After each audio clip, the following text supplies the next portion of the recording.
to. Are you fucking kidding me?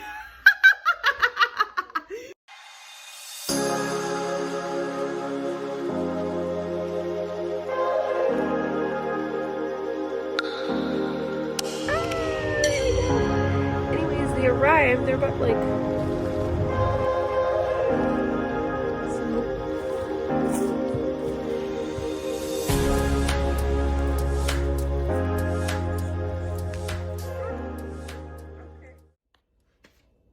Hi guys, welcome to my channel. I wanted to talk today about confidence and how we build it. We usually talk about confidence in the way that we look. Today I wanted to talk about the ways that I have built my own confidence and the things that help me feel confident. And they don't necessarily have to do with the physical. These kind of things that I'm going to share with you today are the things that make me feel at peace and that make me feel like I'm doing okay, and that keep me going, you know? So I know the audio isn't going to be too good in this video, but I hope it's good enough. So here are 8 plus things actually. I think there are about 11 things that have helped me. So the first thing that I want to talk about is the definition that I found when I came across when I was first looking up or thinking about making this video. There's a snail right outside that window, so I'm like thrown off. So anyway, definition that I came across really stood out to me, and that definition is the following. It says, the belief that one can rely on someone or something, firm trust. And it really stood out to me because the things that I wanted to share with you are things that do make me feel like I'm building the life that I dream of, and in building those things and building a firm foundation for myself, it makes me feel that I can rely on myself to meet the goals or even just the responsibilities that I have. Another reason why I wanted to share that definition is because I haven't always felt that I could accomplish the things that I need to. Are you fucking kidding me? I didn't know I wasn't allowed to be outside. What I was saying was, I didn't always feel like I could carry out the responsibilities of a typical adult due to neurodivergencies. But my point is that I didn't always feel like I could carry out the tasks that I had in my life. And so it makes sense why I felt really down on myself. It makes sense why I felt like I didn't have any self-confidence or that I struggled with it. So that's the definition of it. That's the first thing, understanding that I gotta have my back. And that's just the first step, right? The second is a routine. I never really had a routine. I basically have undiagnosed ADHD, and so that's really been hard to keep a routine, but I stay firm in my belief that it's possible, and I've actually been succeeding at it. So I'm really happy with, you know, that success in going after that and building that routine for myself, even when it's hard. So routines, right? For me, they look like going to sleep early, going to sleep at 10 o'clock, because if I go to sleep at 11, I won't want to wake up and go to work. It's making days that I need to cook for myself and my partner, or days that he cooks. It's days for cleaning, days for family, and especially Sundays for me. That's been a hard one to kind of put in place just because I have a hard time with putting boundaries in place and speaking up for myself and my needs and really taking them seriously. And one of my needs is building the routine where on Sundays I relax. And if I don't relax, I know that I'll be socially exhausted, or prioritizing your time is so important, and that has to be part of a routine, in my opinion. Number 3, vision.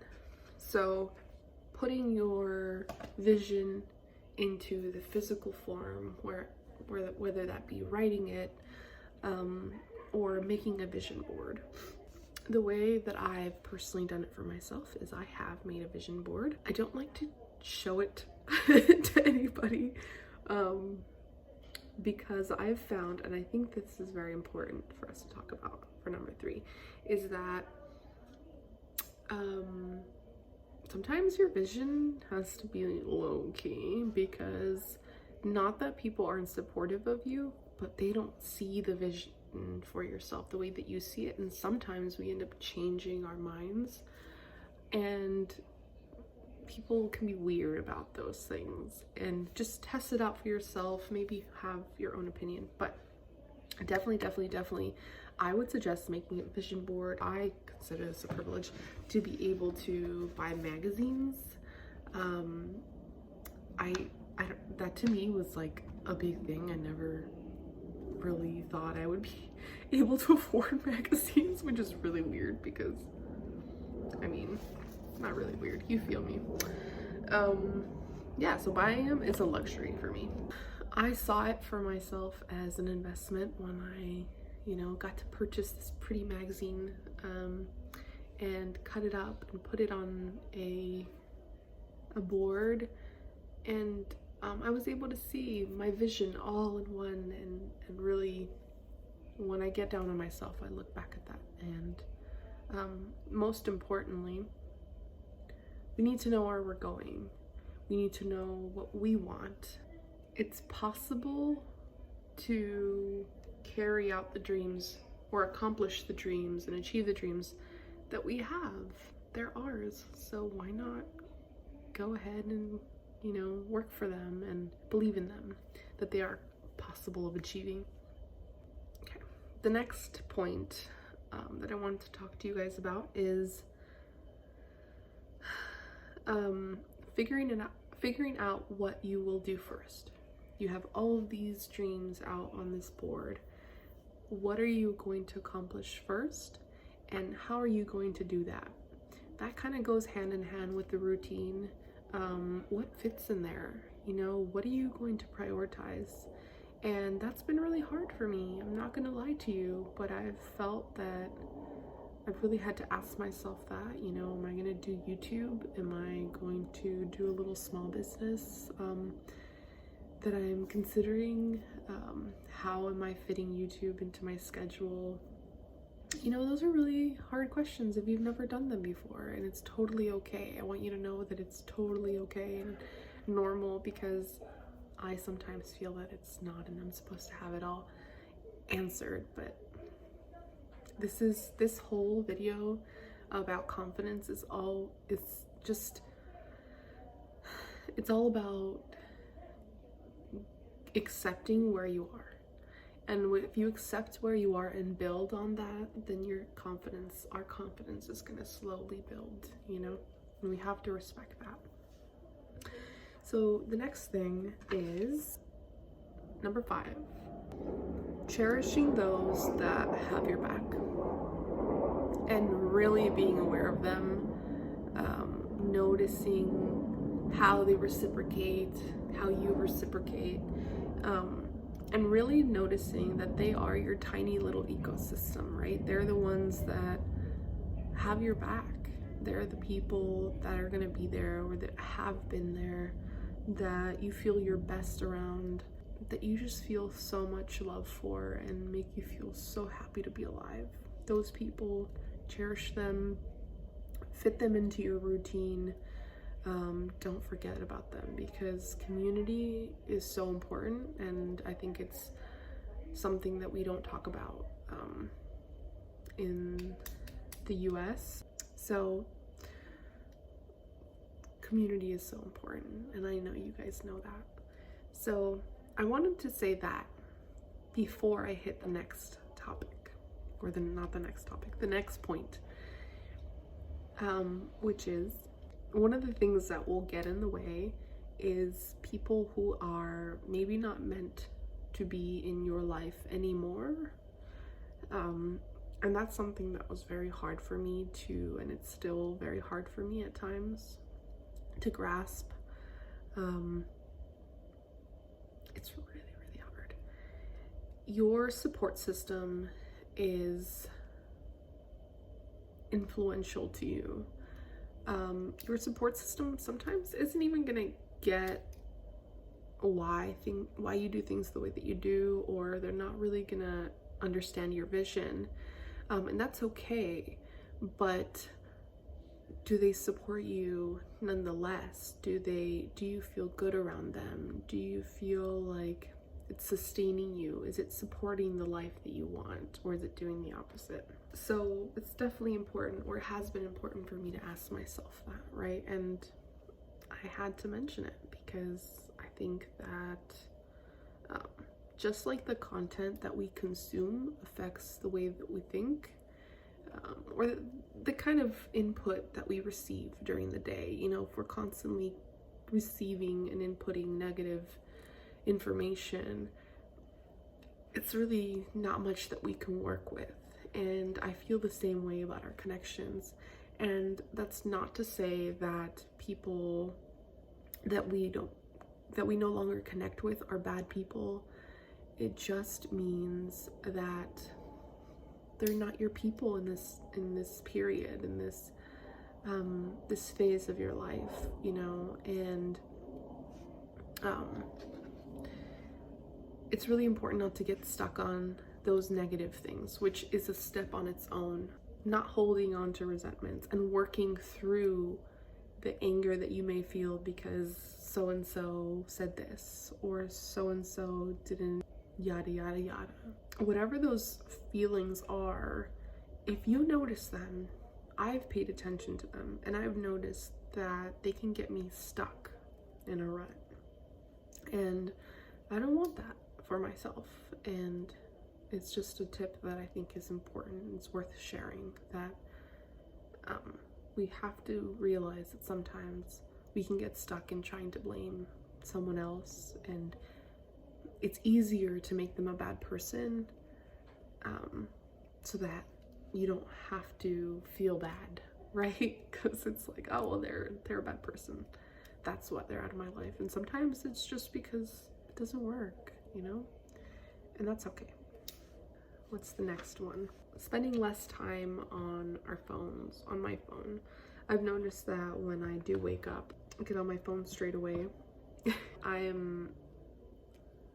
just feel kind of pulled down to stay in place. I notice that when I sit on the couch and I get on my phone, or if I stay in my bed and I look at my phone, it's harder to, you know, focus. I can get really sucked into being on the phone. And another thing too is that I know I've heard this from a lot of people, is that we start to compare our lives, or it's so subtle how we start to compare. I don't want this, or I want that, and I don't have this, I'm not taking this trip yet, I don't have that yet, little things. So I've been trying to stay on my phone less. That's actually why it's been hard to make videos, because I've been trying to balance that. So that's been an interesting task. The next thing is to show ourselves patience, right? Like I said, with videos, for example, I can easily get down on myself and think this and that, but I have to be patient with my story, with my routine, with my my learning curve, right? The way that I work, the way that Paradise works, isn't the way that, you know, Janelle works, or anyone else for that matter. And sometimes it can really feel like, oh God, I'm at a snail's pace. But one thing that helps me is that, literally a snail outside, it's still there. One thing that helps me is to think about nature and to think about how every animal has its place, you know, and I work the same way, and we're always comparing ourselves with each other, right? But I get to, and you get to, work at the pace that you do like to, and show yourself compassion, because another word for compassion to me is patience. I kind of addressed this point already, but it's worth mentioning again, which is whose judgments, it's more of a question, whose judgments are clouding your own? Do you push yourself, or do you set standards others are setting for you? Loving and caring for yourself means that you let those go and you set your own standards, but also realize when you're kind of pushing yourself not out of love, but out of shame, maybe, you know. The next one is trust yourself, and this is the last one that I will be talking about today. And this is what I wrote. I said, some people will want you to work a certain way and at a certain pace. What pace do you think is appropriate? You are running your life. Remember, others were once in your position. Don't compare, because everyone's journey is different. Every road has bumps and scary parts. So I hope that was helpful for you, and you know, maybe it was just a confirmation of something you already knew. And my hope is not that you follow these. My hope is that you make your own steps, and that you trust yourself enough to know that you know how to achieve the dreams that you have. And of course, we all need help, and we're all learning from each other. That's the point of making this video, but you have what it takes, and so listen to that little voice that's telling you, and write it down. Write it down. Writing is very helpful, and I have a very strong belief in you, the way that I have a strong belief in myself, that you can do this, and you can carry out those dreams that you maybe have a fear that they might not come true. And I have those feelings too, but the belief in myself is stronger, and I want the same for you. All right, well, thanks for watching, and I hope you guys have a great day. As Evelyn from the Internets, go watch her channel if you haven't. She says, I'll see you on the internet somewhere. Bye.